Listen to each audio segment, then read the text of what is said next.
Hey guys, Jay Teagues here, high performance coach, mindset coach. I inspire and help motivate people to live a more purposeful and fulfilling life. And today I'm going to talk to you about the comparison trap, which is a toxic behavior, and give you 6 strategies to help you. This is something we all struggle with, and I hope this serves you well with this toxic behavior that we find ourselves in. So let me ask you a few questions. Have you ever felt as if you would have it all together if you just had what that person over there has, or that resource over there? If I had what they had, I would be doing so much better in life. Have you ever compared your body to someone else, your kids, your house, your car, the clothes that you wear to someone else, and felt small and demoralized by that?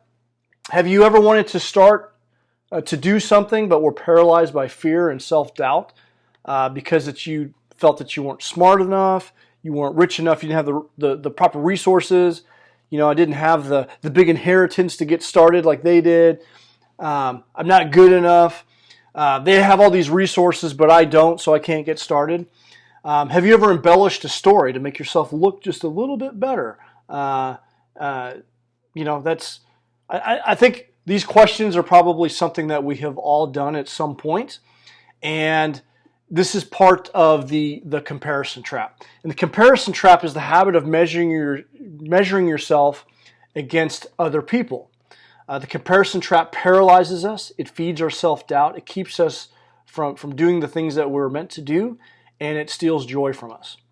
And comparison, when viewed through the lens of negativity, it's a liar who says that our very best self isn't ever good enough, and you're going to fall into a trap of never feeling good enough. And it's going to steal joy from your life. And when we measure our value by someone else's yardstick, you're always going to come up short. Okay, so you got to be very careful about doing this.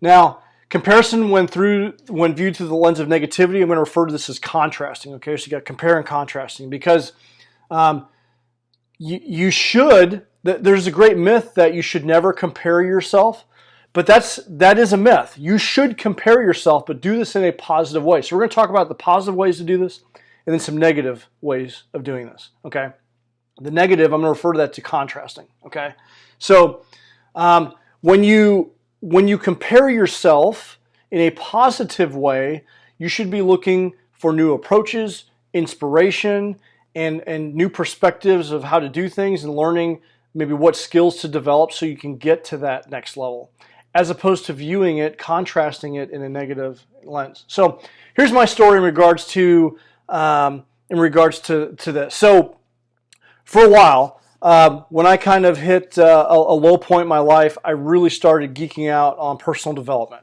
I started sharing on social media. I love it. I love all the different approaches. I love helping people. I think that coaching it's a booming industry, and a lot of people, they don't teach a lot of these concepts and principles in school. I had to learn things the hard way. And as I started to learn these things, I'm like, man, I want to share more. And as I started to share more on social media, like people who knew me were like, what are you doing? Like, why are you sharing this stuff? And then I started looking at like people I looked up to, like Tony Robbins, Brendan Burchard, Gary Vee. And I'm like, why? I started to doubt myself, because like, why am I doing this? Like, I'm watching their videos. They're New York Times bestsellers. They're at the top of their game. They're far more articulate than I am. They got fancier equipment. I mean, you're watching this video. I don't have any fancy intro. I'm just using my laptop video. I'm not even remotely at that level.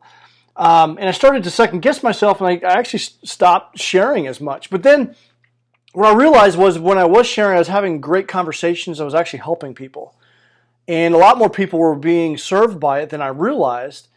And as I started to go to events and I started reading more about the stories of these people, these inspirational people, I realized that they started from very humble beginnings, and they had to start somewhere as well. And then I just realized, you know what, that my purpose and mission in life is to help other people. I don't care what the naysayers say. So instead of comparing myself to what these great people were doing and how they were doing it, I just said, you know what, the hell with it. I'm just going to do it anyway, and see where it ends up. And I love helping people. I love having great conversation. And I started looking at these, instead of contrasting myself to what they have, and what I didn't have, I started looking like, well, what skills do I develop? What do I like about Tony Robbins versus Brendan Bouchard and Gary Vee, what skills do they have? And start developing those skills so I can be better. And what tools do they use? And it's really helped me, because now I look at them like inspirational gurus who have mastered something, and I look at them for inspiration. I take their content, I'm like, man, how can I like that thought. How can I put my own spin on it to help someone else that may have never heard of them? And so it really helped my life with my social circle. I've made more friends. I've helped a lot of other people, and I just don't care. And I share that because the reason of that is worth the effort. So, and I was ultimately going to be paralyzed by fear for doing it. So, so nearly every successful person that I have studied, they didn't have like this innate talent. They had to develop it over time. Most of them didn't start off wealthy. They had to resource themselves and just figure things out. And the trajectory for all of these people, they had to start somewhere. And most of them started from very humble beginnings. And anyone can do this. And I can do this. I'm not saying I want to get to that level, but I do want to live my purpose and my mission and help other people. And I'm okay with that. And I almost held myself back from it. So I've been able to help other people overcome these mindsets and limiting beliefs to start making traction, start moving toward their purpose by identifying this. And the comparison trap is one thing that has really held a lot of people back. And I would love to hear if the comparison trap has kept you from anything, if you're struggling with that, or what have you done to overcome. I'd love to hear your comments below on this topic.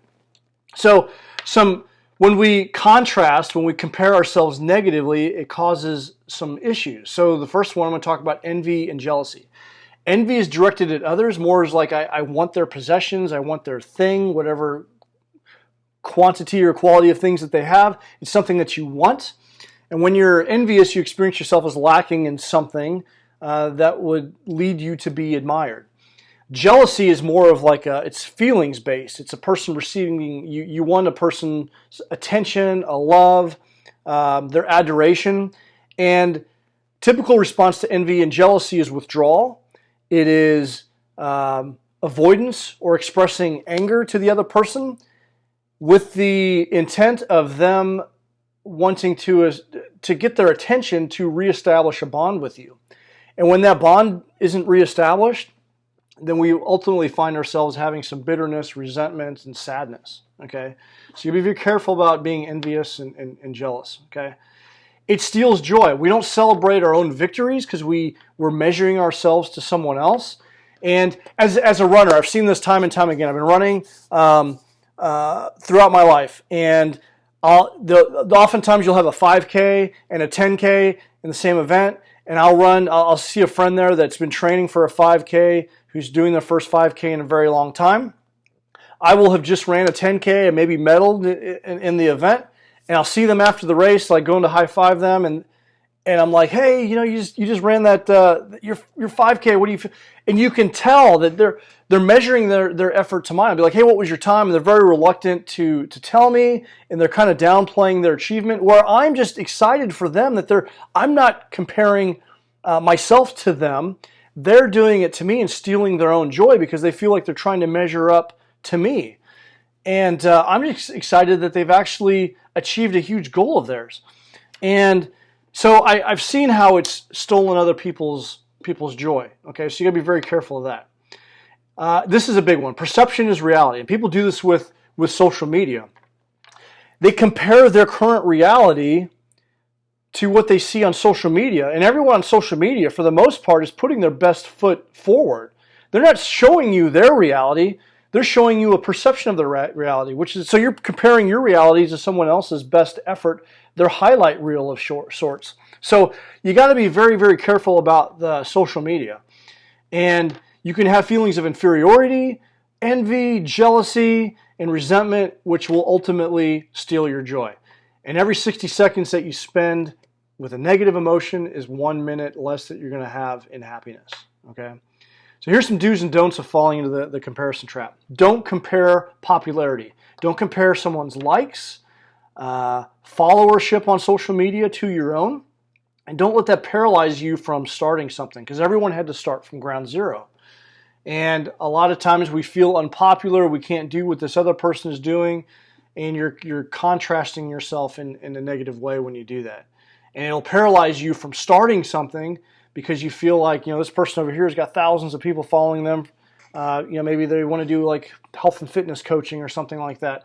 And you feel like you're trying to measure up to them when you just need to be measuring yourself and just starting. Just add value, just do things that matter, and you're going to start to gain traction and create your own followership. Don't contrast yourself to other people's achievements. Someone is always going to have a bigger house than you. They're always going to have more money than you. They're going to have a nicer car than you. They're going to have nicer clothes than you. What you need to do is compare your work ethic and where you're at in your journey, okay, and the skills that you need to develop, and figure out what you need to do to develop the skills that you need so you don't get a lot of self-doubt and fear, which will paralyze you. Never contrast or compare your looks to someone else. Ever. This is a big one, okay? Everyone is uniquely different. Everyone is on a different health and fitness journey. Everyone has a different shape and size, okay? You're never going to be lean enough, strong enough, or fit enough if you do that, okay? You're going to be looking at that person's six-pack abs, and you're going to be like just wanting that, and you're going to make yourself feel, you need to be comfortable in your own skin. And what people fail to realize is a lot of this stuff is all like, it's all marketing. If you've ever had, I'm a pretty fit person. I work out every day. I eat pretty healthy. It is incredibly difficult to have six-pack abs. And I used to want them until I realized what I needed to do. You're pretty much a miserable, and a lot of people that have six-pack abs are probably they're not gonna like what I'm about to say. But I view it as a very miserable existence because you have to eat like very, very strict on your diet. Boiled chicken, spinach for every meal. It's a very, very strict, and I appreciate the discipline in that, but it's just not me. I'm an endurance athlete. I just want to move. I feel good enough. But we want these elusive things because you see it in marketing all the time and advertising, but people don't see the journey it takes to get there. So just be very, very careful of that. I would say, if you're looking at health and fitness goals, look at fitness like number of reps, maybe getting a certain time, maybe a certain size. Be careful of the losing the number on the scale. Okay, be careful with that. Don't get disappointed and discouraged. Show up with consistency and add value. Add value to do something that matters and add value that way. And instead of looking at placing too high of an expectation on yourself where you're ultimately going to disappoint yourself, place value on learning the process and have reverence for the struggle in that process and developing the skills to get there. How to compare yourself in the positive way. Just take action. Do something that matters to you, that adds value to the rest of the world, and just throw it out there. And who cares what other people think about it? Just start adding value. And everything is in the execution. Don't get paralyzed by fear and doubt and the opinions of other people. Okay, the opinions of other people are none of your business. Just do the thing. Okay? Just remember, honor the struggle of learning a new process, honor the struggle of starting from zero like everyone else, and just do something that matters with consistency. And over time, you're going to get better at it. You're going to gain more competence, which is going to increase your confidence. You're going to gain followers. If you're adding value to the world, people are going to gravitate toward you because there's so much negativity out there. If you add value, people will follow you.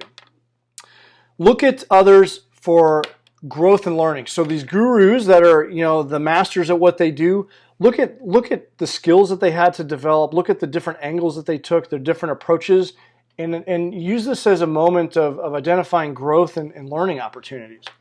Look for creative processes. Look for inspiration. Don't outright steal, but take the things that you like, pick and choose from different people, and make it your own. So use it for creativity purposes. Seek differentiation. So in the marketplace, you should stand out to be different. And there's a great book called the Blue Ocean Strategy, which is it's a marketing book, and it talks about different companies, the red ocean versus the blue ocean, and how you differentiate yourself is incredibly important. Red oceans are where most companies are. That's where the sharks are and the fish, and it's the bloody water because that's the market share. The ocean is vast. What you need to do is get out of that red ocean where all the sharks are, where all your competition is, and go look for the schools of fish that are way over there. And you do that by differentiating yourself. And that book talks about the various companies that have done that successfully. Cirque du Soleil, Southwest Airlines, and a bunch of other companies. So look for blue ocean opportunities, and that's standing out. Celebrate the success of others. Have people around you that clap for you when you win, and cheer people on, okay? You don't want to be an envious, negative person full of resentment. That is not a way to live. Those are negative emotions. And if you see someone that you perceive to be better than you, clap when they win. Identify where they're at in their journey, what skills they had to develop. Use that for your own inspiration, and be inspired by greatness. And if you do that, you're going to live a happier and more fulfilling life. Compliment versus negative comparison. Have gratitude. Write down 3 things every day that you're grateful for. That will help you with your happiness and your ultimate contentment. You can only be happy in the present moment. Okay, so, and you do that through gratitude. And by taking the time to sit down and actually truly thinking about what you're grateful for will kind of bring you back down to earth a little bit and give you a sense of contentment and peace. And then here's a Bible verse that has helped me with my contentment and when I think about comparison, and you've probably heard this one before. It's Philippians 4:11-13. I'm not saying this because I am in need, for I have learned to be content whatever the circumstance. I know what it is to be in need, and I know what it is to have plenty. I have learned the secret of being content in any and every situation, whether well-fed or hungry, whether living in plenty or in want. I can do all things through Him who gives me strength. I hope this serves you well. The comparison trap is something that I have held myself back from things. I know a lot of people struggle with this. Just know that you should compare in a positive way, and be cognizant of contrasting yourself. And like I said, I hope this serves you well. If you've had issues with the comparison trap, I'd love to hear your struggle and your journey and how you overcame that. What other strategies that have helped you overcome the comparison trap? I'd love to hear about it. In the meantime, I hope you're doing well. Keep doing hard things, and we'll talk to you soon.